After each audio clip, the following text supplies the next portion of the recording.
Well, it's a pleasure for me to introduce our speaker today. So we'll be having a talk by Johannes Benduhn. Johannes Benduhn is affiliated with the Dresden Integrated Center for Applied Physics and Photonic Materials, IAPP, and the Institute of Applied Physics at the Technical University of Dresden. He studied physics at the University of Greifswald in Germany and the University of Wrocław in Poland. And then he moved to the Technical University of Dresden for his master and PhD studies that he did in organic photovoltaics under the supervision of Professor Kohn van de Waal. His PhD thesis was awarded with the Emanuel Goldberg Prize, and he was nominated for the Doctorate Prize of the German Physical Society. After the PhD, he briefly joined the startup company Senorix that works with mobile spectroscopy solutions based on organic photodetectors.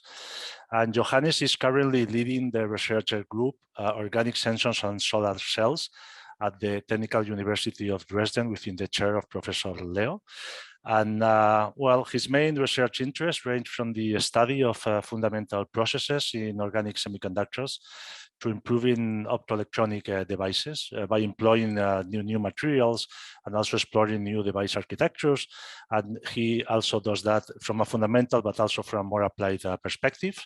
And Johannes, besides having many articles in top leading journals, I also wanted to emphasize that he is inventor of many patents under exploitation and connected to these organic photodetectors.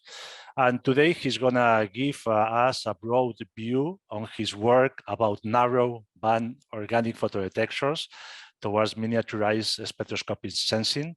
And the screen is yours, Johannes. Welcome to ICN2.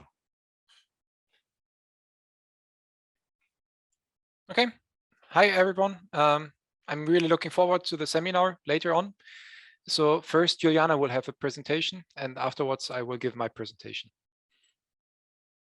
Okay, let me just mention before Juliana that Juliana will give this 10 minutes introductory talk before Johannes, and then she's a postdoc at ICN2 working at the Biosensors and Bioanalytical group at ICN2 led by Laura Lechuga, and she's gonna be talking about her work on surface plasmon resonance to biodetections of diseases, in this case in relation to Parkinson's disease. The screen is yours also, Juliana. Thanks.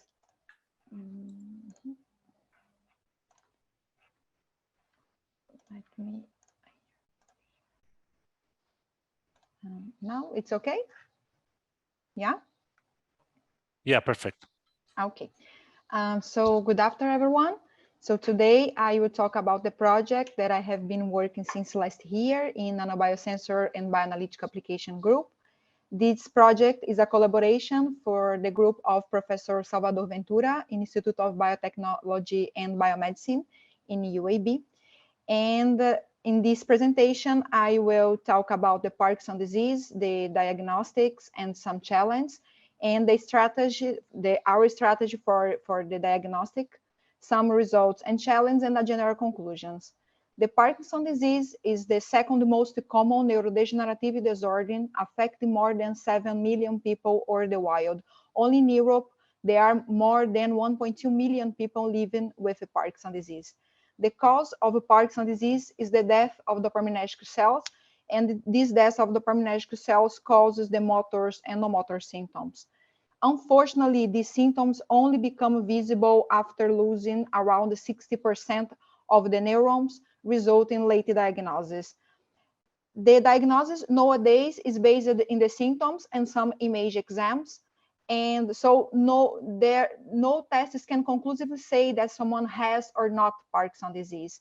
And when you think in diagnostic, we start to think in biomarkers, but there is a lack of specific biomarkers for Parkinson disease. The most promising candidate for biomarker is the alpha-synuclein protein, because the role of alpha-synuclein protein in the progress of Parkinson disease. The surviving neurons, identifying post-mortem examination, of course, have some filamentous inclusions. The composition of these filamentous is this protein, this alpha-synuclein protein. This protein can be found in plasma and in cerebrospinal fluid of patients, and it can be found in 3 different species. The monomer, only one molecule of the protein, the small aggregate oligomers, and the high molecular rate fibrils. Among these species, the oligomer is the most toxic species and they're responsible for the death of dopaminergic cells. So when you think in identify a biomarker, we think in a specific receptor. So this specific receptor can be capable to identify the alpha-synuclein protein and distinguish the oligomer from the other species. And when you think in receptor, we think in antibody. There are many commercial antibody available, claims for different specificities, but none of them is specific for only one species. It means if antibody claim a specificity for the oligomer, bind with the oligomer and with other species for with the fibrils, for example. So facing this challenge, the idea is use a specific peptide. This peptide is specific for alpha-synuclein oligomer. It's the PSM alpha 3. This peptide was developed by Protein Found and Conformation Disease Group, and all the information can be found in this article. This peptide has a potential for therapeutic because this peptide binds with the oligomer, avoid the fibrillation, and has a high affinity for the oligomer. So you can use this peptide to diagnostic because this peptide binds exclusively with alpha-synuclein oligomer. In our group, we have been worked with optical label-free biosensors. So the idea is immobilize this peptide. So this peptide is a biological receptor capable to identify the oligomer in the complex matrix, and we use for this optical transducer. This optical transducer, there are many advantages to use, and one of these is the label-free. So you can monitor change in the property of the light and related with the concentration of the light. This identifies this biosensor and this transducer is high sensitivity. We have real-time analysis and the possibility to miniaturization and integration in a lab on a chip. In this case, we use the SPR phenomenon. So when you have a polarized light incident in a film thin gold, we have the part of the component of the incidence light coupled with the plasma on the surface, and we have the surface plasma resonance. We can monitor the intensity of the reflective light, and the minimum of this intensity, we can monitor the shifts, the changes in this minimum of the intensity of the reflective light. When we have any change on the surface, we have a change in the refractive index. And this change in the refractive index promotes a shift in the wavelength. So when we have a sensorgram like this, we have, for example, a bind event, oligomer bind with the peptide. We have an increase of the refractive index, and we have an increase of the signal, increase of the wavelength. In the opposite, when we have a dissociation or a regeneration of the surface, unbind event, we have a decrease of the refractive index and the decrease of the signal. So the object of this project is develop a high specific biosensor based in the detection of the oligomer in CSF samples, employ for this the PSM alpha 3 as the receptor, and use the SPR, the surface plasma resonance phenomenon. So the idea is immobilize this peptide in a sensor chip like this. This is our technology developed by us in our laboratory. Immobilize this peptide in a gold surface and detect the oligomer CSF sample. For this, we use a homemade SPR device. First of all, we performed a lot of experiment looking for the best conditions to work with this peptide and with this oligomer. So the first step was thinking in a strategy to immobilize this peptide. For this, we evaluated the composition of different self-assembly monolayer using the different avidine and use a biotinylate peptide, and compare with the immobilization of the peptide directly on the surface using a cysteine group and some spacers. We evaluated the peptide concentration to the conditions to detection, buffer, pH, all the time looking for the best reproducibility, stability, more efficient interaction with the peptide and the oligomer, and of course, more specificity. The best result was obtained using this approach, a carboxylic sulfose monolayer, a neutral and the biotin late peptide. And here we can see the immobilization of the neutral and the peptide.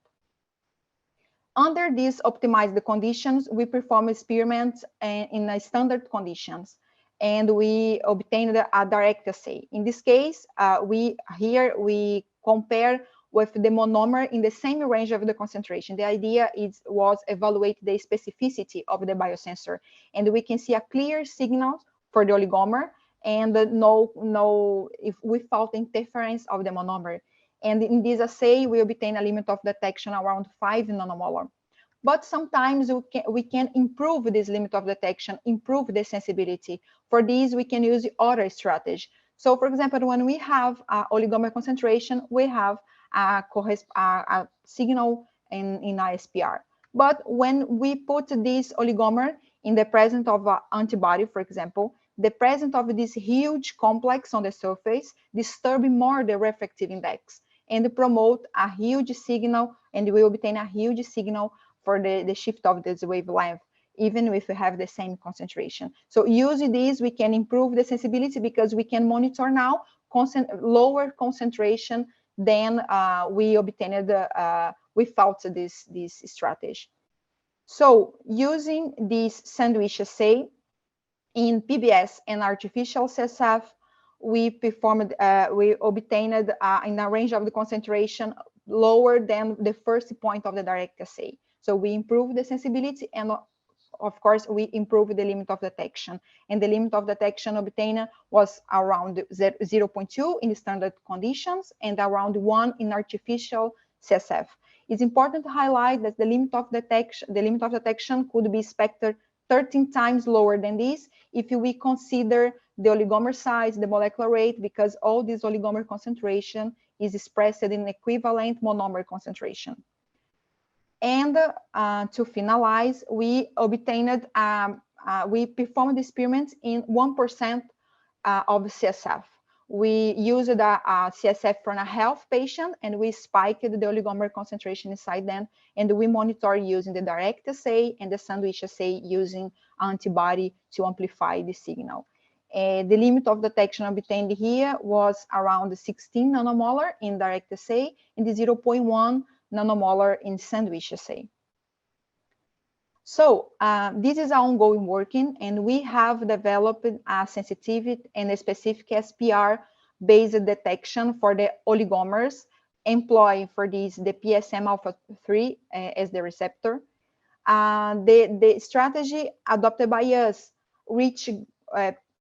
allowed us reach good values of limit of detection in buffer and the artificial CSF and in diluted complex CSF, this 1% of CSF. And it's important to mention the limit of detection could be lower than the expressed here. Real samples from Parkinson's disease are going to be evaluated, evaluate the feasibility of our approach for the diagnostic. And these SPR biosensor assay provide quantitative and specific information on the oligomer levels in CSF, could turn into a promising candidate for Parkinson's disease diagnostic and become a powerful tool for understanding the progress of the disease and to help in this diagnostic. Thank you so much for the attention and for the invitation. And if you have some comments, you can send me, and thank you. So thank you very much. Let me open the camera. So thank you very much, Juliana, for this very clear presentation. There are no questions on the chat. I might ask a very general one to start, and if not, we'll wait till the end of Johannes' talk to see if there is any other question. But basically, I understand that the sensitivity of this technique is very high because of the plasmon resonance. But how compares to other detection techniques that are used for this type of biomarkers? I mean, can you compare with other? I mean, there are other techniques by which you can measure the biomarker, and how the SPR detection compares to that. Well, in the literature, there are many works, not a lot, but there are some works using other transducer. For example, electrochemical biosensor for this. But all this work using different way to express the oligomer concentration. So it's not so clear about the sensibility when you start to talk in the oligomer concentration. How was a good value? How was a good value for limit of detection when you talk about the oligomer? But there are some works using SPR, but the idea, I think the best idea here is use a specific peptide, because there are many works using different antibody, but how is the specificity of this biosensor in the presence of the other species, the monomer, the fibrils, the protein? So the idea is to use this specific peptide, because we will have a specific result for the oligomer without the interference of the monomer. And while we will obtain a good value of the oligomer in a lower concentration too. So this is the idea more than the sensitivity. Okay. Okay. Thank you very much, Juliana. So we move